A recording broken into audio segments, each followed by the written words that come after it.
afternoon. We'll return to the NFL today in just a minute. First, breaking news. State police have now confirmed 20 people dead in a horrific accident. Yeah, this comes after yesterday's tragic crash out of Schoharie County.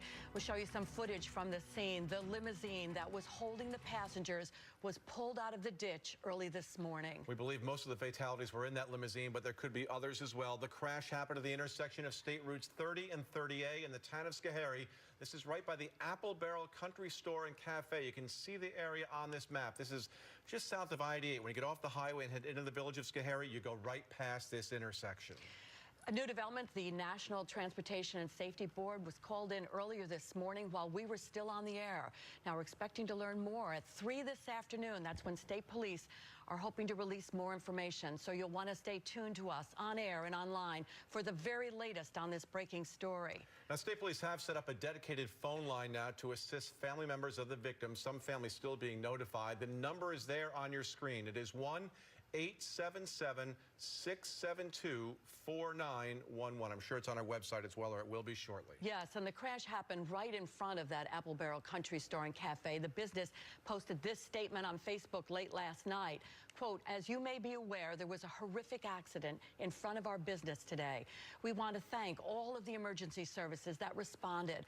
We're so thankful for all of you. And they added that they'll be collecting donations for the local volunteer emergency services. Now, this does appear to be one of the deadliest, perhaps the deadliest car crash in Capital Region history. In August of 2006, 5 people killed when a tour bus crashed on the Northway near the Elizabethtown exit. Another 19 people were injured. That bus had started its route in New York City and made stops in Albany and Saratoga before the crash. And of course, in April of 1987, a New York State Thruway bridge collapsed over the Schoharie Creek. Several cars plunged off what was left of that bridge. 10 people were killed on that fateful day.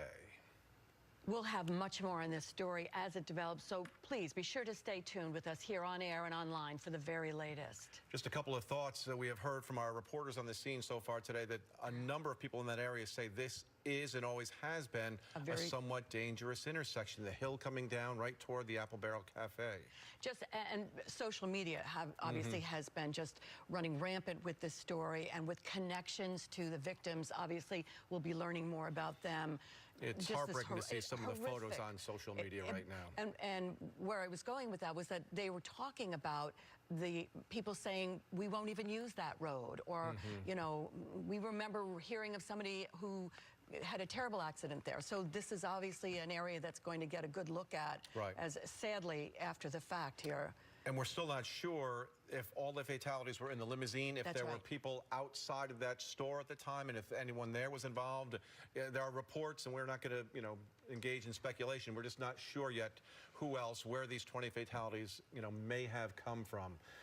It's also, as you well remember, 13 years to the month that the Ethan Allen boat tragedy happened on Lake George, where 20 souls perished that instantly, day. It's funny, Same time of year. But random thoughts come to mind, and Ethan Allen came to mind. And I also started thinking about the people who are now making those calls to family members, and how absolutely devastated the family members must be, and how heartbreaking it is to be making that call. Exactly. Well, we'll bring you the stories of those families. We'll bring you the news as we learn it. But again, so much of this is still fluid. Even though it happened yesterday, state police, dealing with an accident of this magnitude, have been very careful. They want to get everyone notified. They want to make sure that they know what they're saying. And there is, as I think you said before, an update at 3 o'clock this afternoon. So we'll have more later, that's for sure. Yeah, we encourage you to stay right here to CBS 6. And we're going to return you now to the NFL Today.